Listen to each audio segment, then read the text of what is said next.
In all my 300 cycles as head combat instructor at the Galactic Defense Academy, I had never encountered a more peculiar sight. The creature standing before me appeared almost comically fragile, with its soft, pinkish exterior completely devoid of any natural armor. No claws, no enhanced musculature, not even basic chromatic camouflage capabilities.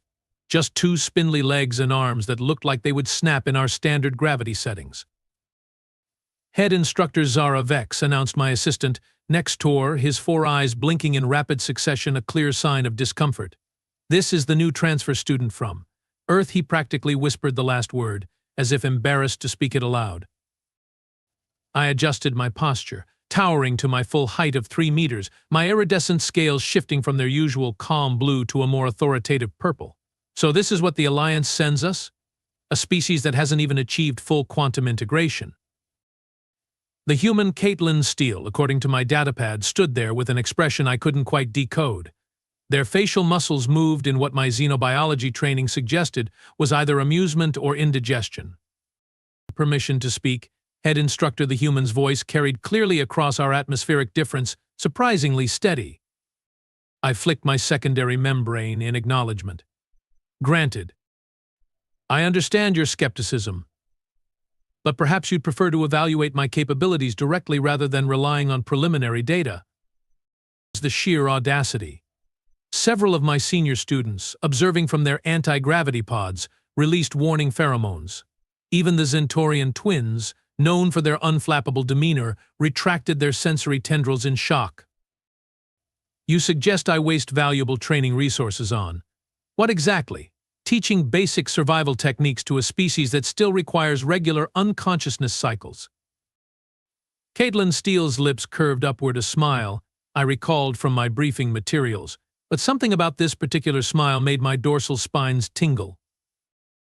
With respect, head instructor, I believe there's been a misunderstanding about human unconsciousness cycles. We don't shut down completely. We dream, we process, we plan. Even in sleep, we are learning, adapting, preparing. It's not a weakness, it's one of our greatest strengths. The way she delivered those words, calm, measured, yet carrying an undercurrent of something I couldn't quite identify, triggered an ancient warning system in my genetic memory. Here was a predator species speaking the language of prey. I expanded my thoracic cavity, a gesture of diplomatic acceptance. Very well, Recruit Steele. You will begin with the standard evaluation course tomorrow at first light. I suggest you use your unconsciousness cycle wisely tonight. You will need every advantage you can get. Thank you, head instructor. Another smile, this one accompanied by a slight nod. Just one question, will the evaluation course be the same one designed for the Pyraxian cadets? Or have you modified it for what you perceive as human limitations? Behind me, Nextor dropped his datapad, its crystalline surface shattering against the metalloid floor. The Pyraxian evaluation course? Even our most elite warriors approached that challenge with trepidation. The gravity fluctuations alone had sent 3 Drachnid champions to the medical bay last cycle. You wish to attempt the Pyraxian course? I didn't bother hiding the incredulity in my subsonic frequencies. Unless you have something more challenging available. In that moment, watching this soft, clawless creature stand unflinching under the harsh lights of our training chamber, I felt something I hadn't experienced in over 200 cycles: uncertainty. There was something in those human eyes, something that spoke of battles fought and won long before they ever set foot in our academy. First light, Recruit Steele. Don't be late. As the human departed, I noticed my scales had shifted to a deep crimson without my conscious control. Curious. The last time that had happened was during the Nexus War, moments before our entire battle strategy was upended by an enemy we had gravely underestimated. I turned to Nextor, who was still staring at the door through which the human had exited. Contact the medical bay. Tell them to prepare for. Well, tell them to prepare for anything. Something told me tomorrow would be a day worth documenting in the Academy's archives. The gathered crowd at the evaluation arena pulsed with anticipation. Several senior instructors had abandoned their morning duties to witness what many were already calling the shortest evaluation in Academy history. I noticed credits being exchanged, betting pools forming among the spectators. The odds weren't in Recruit Steele's favor. This is borderline cruel. Zara Vex rumbled Senior Combat Master Rylock, his armored plates clanking as he settled beside me. The human will be lucky to survive the gravity chamber alone.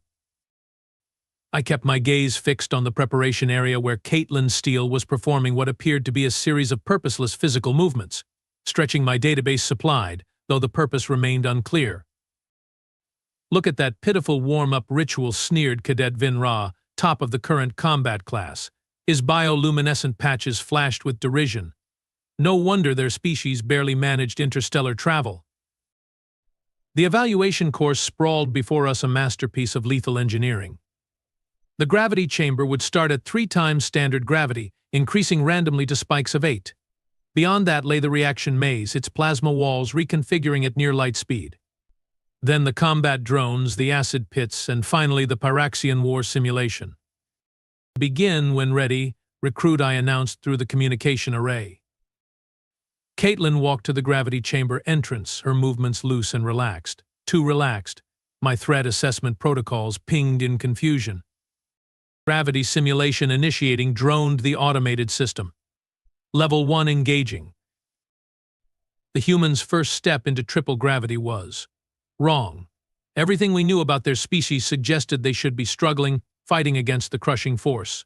Instead, Caitlin moved with deliberate precision, her breathing controlled and steady. "Fascinating," muttered our xenobiologist, Dr. Prell. "The muscle density readings. They are adapting in real time." "Impossible," Rylock growled. "Their bodies aren't capable of—" His words cut off as the gravity spiked to 6 times standard. Several cadets flinched, remembering their own experiences with such sudden increases. Yet the human continued forward, each step purposeful, measured. "They are using the gravity," Dr. Prell whispered, mandibles clicking in excitement. "Converting the downward force into forward momentum. But that would require incredible calculation skills, understanding of physical dynamics that—" 8 times gravity, called out the system. Caitlin dropped into a low crouch, then smiled. The expression sent a ripple of unease through the watching crowd. In one explosive movement, she pushed off, using the intense gravitational pull to build momentum, literally running along the chamber wall before launching herself through the exit. No pause for recovery. No celebration of surviving what should have been an impossible challenge.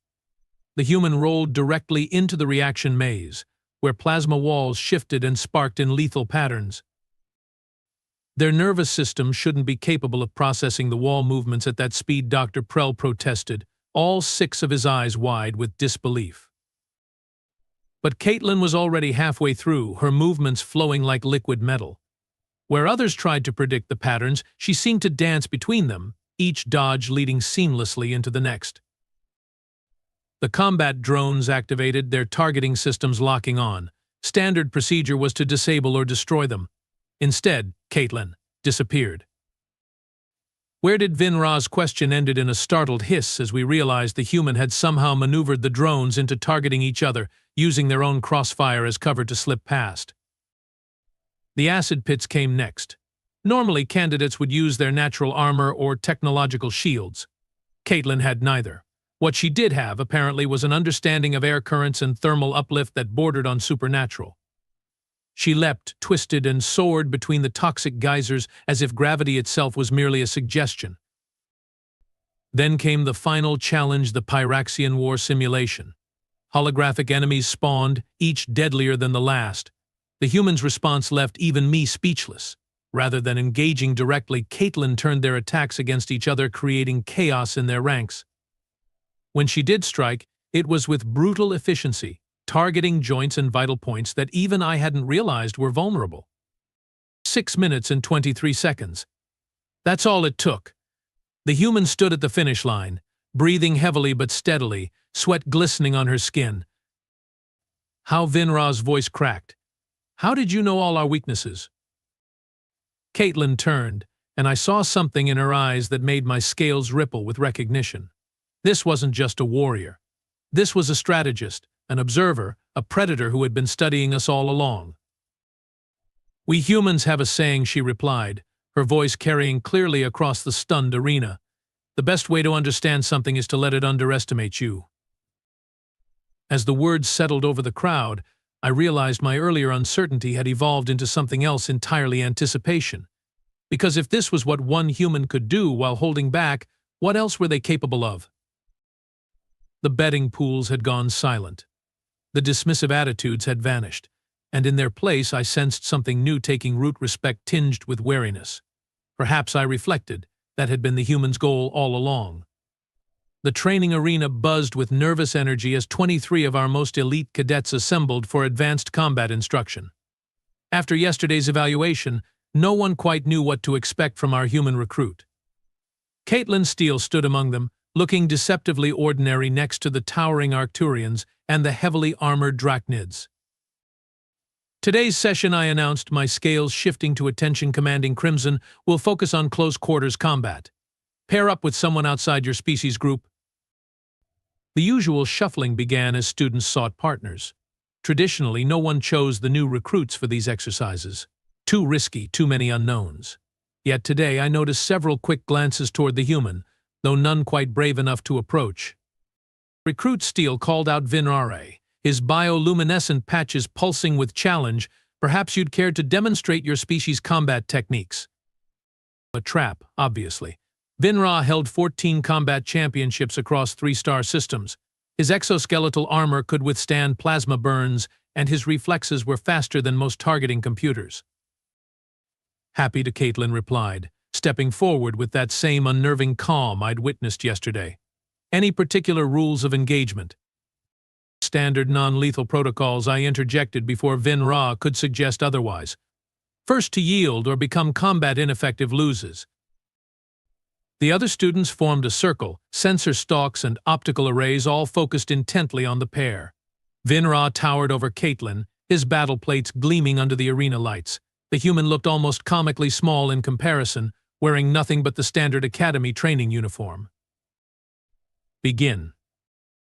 Vinra struck first, a lightning-fast sweep of his primary arms that should have ended the match instantly. Should have. But Caitlin wasn't there anymore. She had dropped and rolled, not away from the attack, but toward it, inside Vinra's guard. Impossible, muttered one of the Zentorian observers. The reaction time alone. What followed was unlike any combat style recorded in our databases. The human moved with a fluidity that defied conventional physics, using Vinra's own momentum against him. Each time his superior strength should have prevailed, she redirected it, turning his attacks into opportunities. This fighting method, Dr. Prell observed from his monitoring station, it's not just about physical combat. Look at the psychological elements. He was right. With each exchange, Caitlin was learning, adapting. More than that, she was teaching Vinra about his own weaknesses, a slight hesitation before his left strikes, a tendency to overcommit to power moves. The human wasn't just fighting, she was conducting a masterclass in combat analysis. Remarkable use of leverage, commented Senior Combat Master Rylock, but surely Vinra's armor will. His words trailed off as Caitlin executed a move that had several instructors activating their recording devices. She used Vinra's own weight distribution against him, finding a precise point where his supposedly superior armor became a liability. The resounding crash of our champion hitting the training mat echoed through the suddenly silent arena. Yield, Vinra gasped, his bioluminescence flickering in disbelief. Caitlin immediately stepped back, then did something even more surprising. She offered him a hand up. Your fourth cervical plate, she said conversationally, as if discussing weather patterns. It restricts your peripheral vision on the left side. Most opponents probably never notice because they are too focused on your primary striking arms. The gathered students erupted in overlapping conversations, their universal translators struggling to keep up with the excited exchanges. I noticed several of them already attempting to replicate the human's movements, with varying degrees of success. That was educational, Vinra admitted, his tone carrying genuine respect. Though I suspect you were holding back. As were you, Caitlin replied with that now familiar smile. Shall we try again? This time without either of us being quite so diplomatic. What followed was 2 hours of the most innovative combat training I'd witnessed in 3 centuries of instruction. The human demonstrated techniques from something called Krav Maga, Brazilian Jiu-Jitsu, Muay Thai, and dozens of other fighting styles. Each one adapted on the fly to account for alien physiologies and capabilities. Their species developed all these different combat methods, whispered a young Drachnid cadet. But they have only had recorded civilization for a few thousand cycles. Perhaps, responded his companion, that's precisely why they developed them. When you don't have natural armor or superior strength, you learn to adapt very, very quickly. By session's end, every student had faced the human at least once. Each encounter revealed new aspects of human combat philosophy. They didn't just fight to win, they fought to learn, to understand, to evolve their techniques in real time. A question Recruit Steele I called out as the session wrapped up. Your species' physical capabilities? They are significantly higher than our initial data suggested. Why allow that misconception to persist? Caitlin paused, considering her response. Head instructor, how many wars has the Galactic Defense Academy participated in over the last century? 17 major conflicts, 32 minor engagements. And how many were won through pure military might alone? Understanding dawned. None, I admitted. Each victory required strategy, intelligence gathering, and the careful management of how others perceive your capabilities, Caitlin finished. Humans learned that lesson early in our development. Sometimes the most powerful advantage isn't the strength you possess, but the strength others don't know you possess. As the students filed out, I noticed something unprecedented. They weren't separating into their usual species groups. Instead, they were mingling, discussing, sharing observations about what they'd witnessed. The human hadn't just demonstrated combat techniques, she'd initiated a cultural exchange.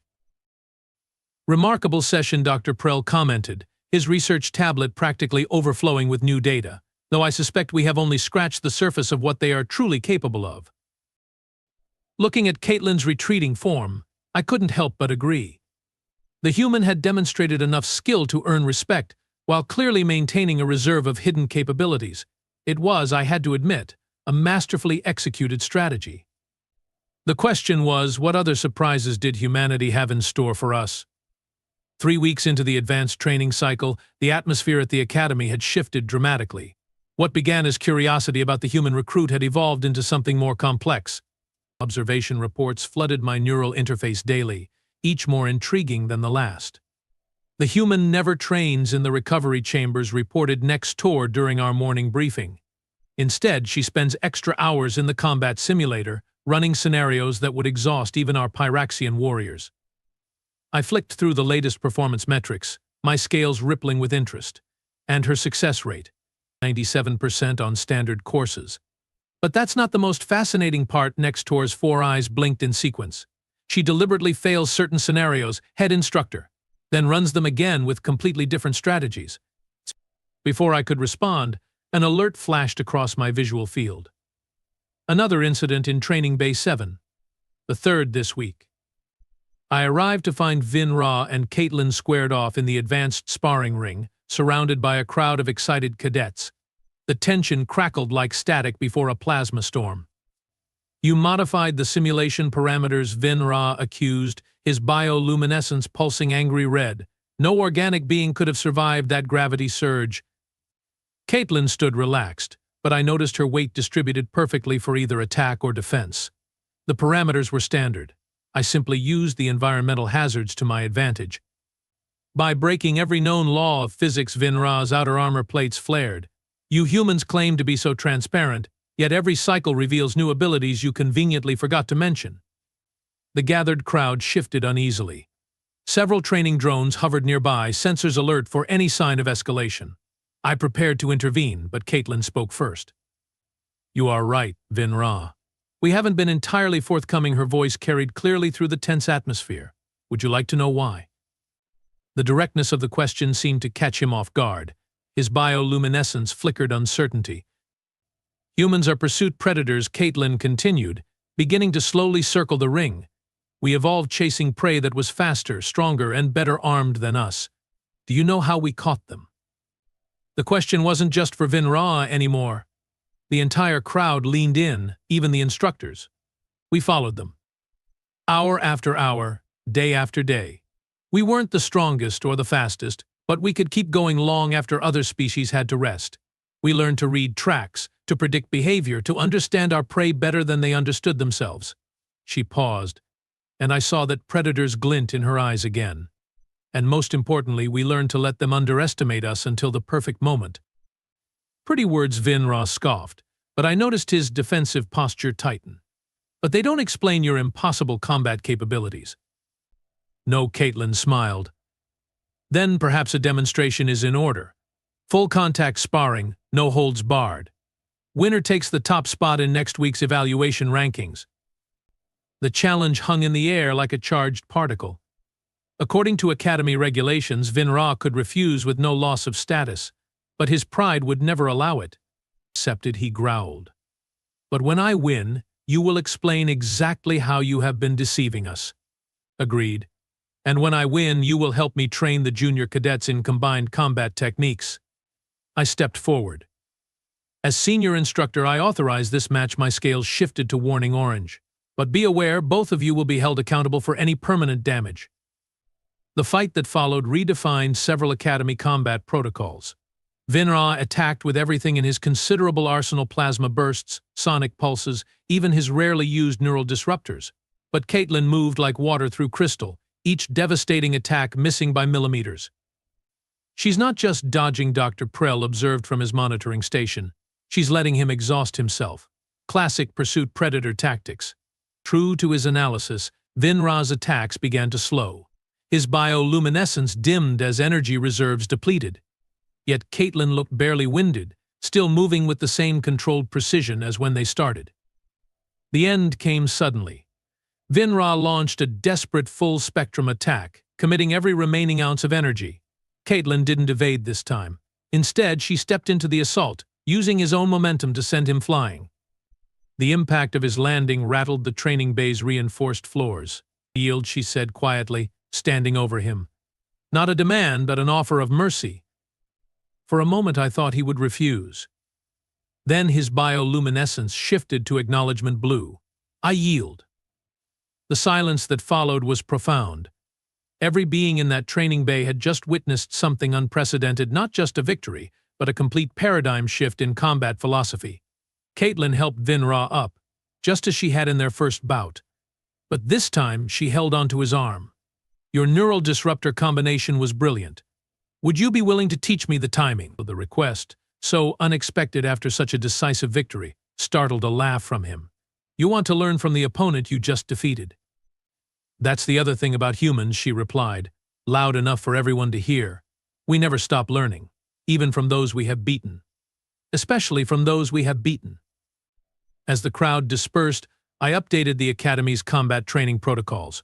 For the first time in 300 cycles, we would need to completely rethink our approach to warfare. Because if one human could cause this much disruption to our established methods, what would happen when the rest of their species arrived? The announcement came during first meal, sending ripples of excitement through the Academy's massive dining hall. The neural feeds lit up with urgent notifications as I stood before the assembled students. "The Galactic Defense Council has authorized an unprecedented event," I declared, my scales shimmering with ceremonial gold. "For the first time in Academy history, we will hold an open-class combat tournament. All species, all combat styles, no restrictions on natural abilities." The hall erupted in a cacophony of excited clicks, hums, and translator-assisted exclamations. Several Arcturian cadets began their traditional pre-competition humming, while the Drachnid contingent rattled their armor plates in approval. The tournament will test not just combat prowess, but tactical thinking, adaptability, and species integration. The winning team will be granted automatic placement in the Elite Ranger Corps. That announcement triggered another wave of excitement. The Elite Rangers were legendary, the first responders to any galactic crisis, the best of the best. Even senior instructors had to wait decades for a chance at joining their ranks. Teams will consist of 3 members, each from a different species classification. Sign-ups begin now. The dining hall transformed into a frenzy of activity as students rushed to form alliances. Screens flickered with potential team combinations, strength analyses, and combat compatibility metrics. "Well, this should be interesting," came a familiar voice. Caitlin Steele stood nearby, watching the chaos with that unnervingly calm expression.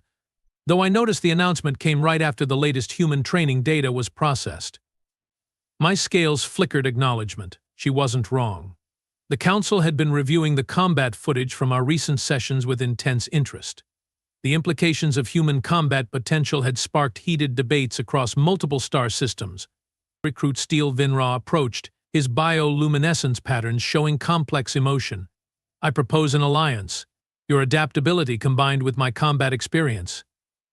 And my sonic manipulation capabilities added Zara Lith, a Centaurian prodigy, gliding forward on streams of self-generated gravitational fields. We would be unstoppable. I watched with professional interest.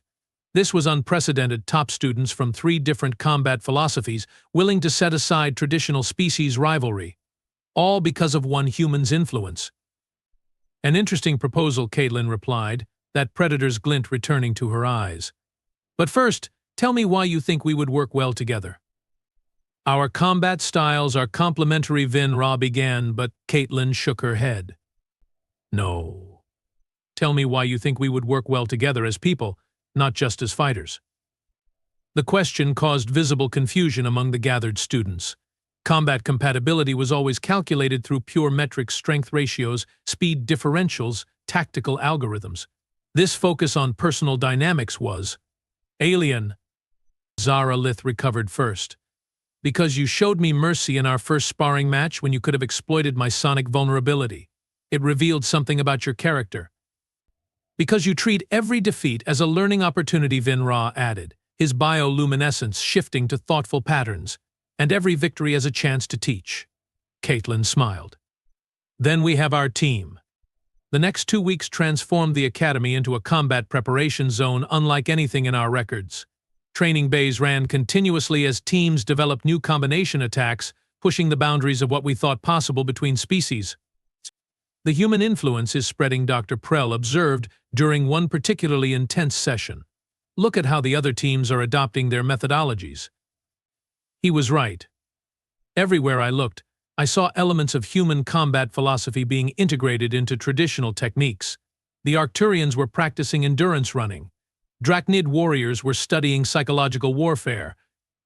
Even the Centaurians were experimenting with human concepts of momentum and leverage.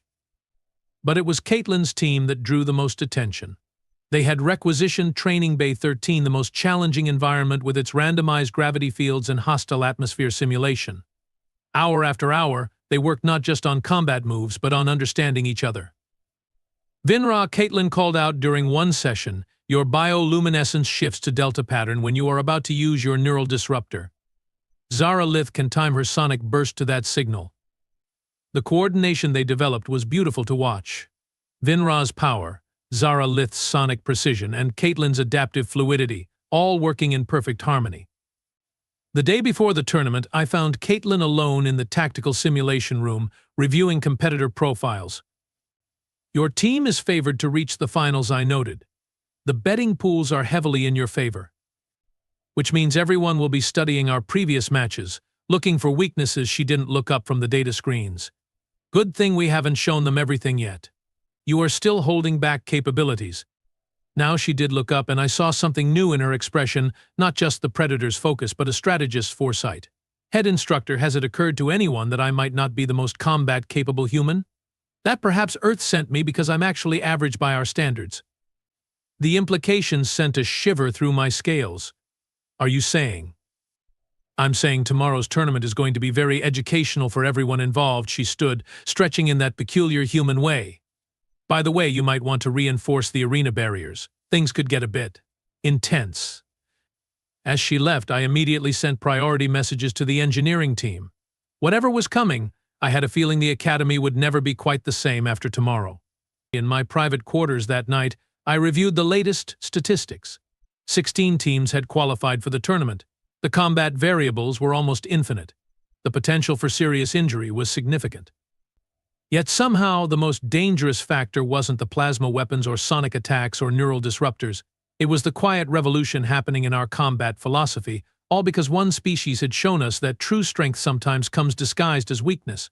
Tomorrow would change everything. The only question was, were we ready for what those changes would bring? The tournament arena pulsed with energy as 16 teams faced off in a display of combat prowess that would be remembered for generations.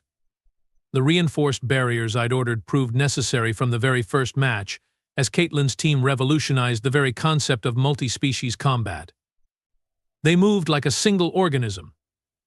Vinra's power attacks created openings that Zara Lith exploited with surgical sonic strikes, while Caitlin seemed to anticipate their opponents' moves before they happened. 3 matches, 3 victories, each more impressive than the last. Their neural synchronization is off the charts, Dr. Prell reported, his monitoring equipment struggling to keep up. The human is somehow acting as a bridge between completely different nervous systems. The semifinals brought their greatest challenge, yet a team of enhanced Pyraxian warriors, led by the legendary Commander Krax. The crowd fell silent as both teams entered the arena. Remember, I heard Caitlin tell her teammates they expect a war of attrition. Let's give them something entirely different. What followed was perhaps the most unorthodox combat strategy I'd ever witnessed. Instead of engaging the Pyraxians directly, Caitlin's team turned the arena itself into a weapon. Vinra's energy burst supercharged Zara Lith's sonic fields, creating harmonic frequencies that disrupted the Pyraxians' thermal regulation. Impossible, Commander Krax bellowed as his team struggled to maintain fighting temperature. No one has ever. His words cut off as Caitlin appeared literally from above, having used the distraction to scale the arena wall. The takedown was swift, precise, and honestly beautiful to watch. The finals arrived amid unprecedented excitement. The opposing team, led by the cybernetically enhanced Drachnid warrior Torvak, had developed their own hybrid fighting style, clearly inspired by human techniques. This is it. Vinra's bioluminescence pulsed with anticipation. Everything we have trained for. No, Caitlin corrected with a smile. Everything we have learned together.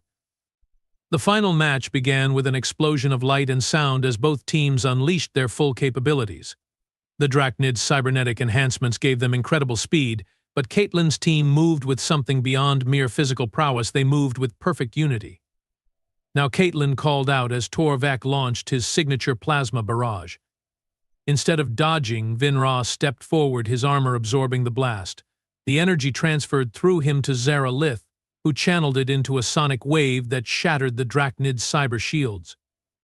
The crowd roared as Caitlin launched herself into the gap, moving with a speed that even our enhanced sensors struggled to track.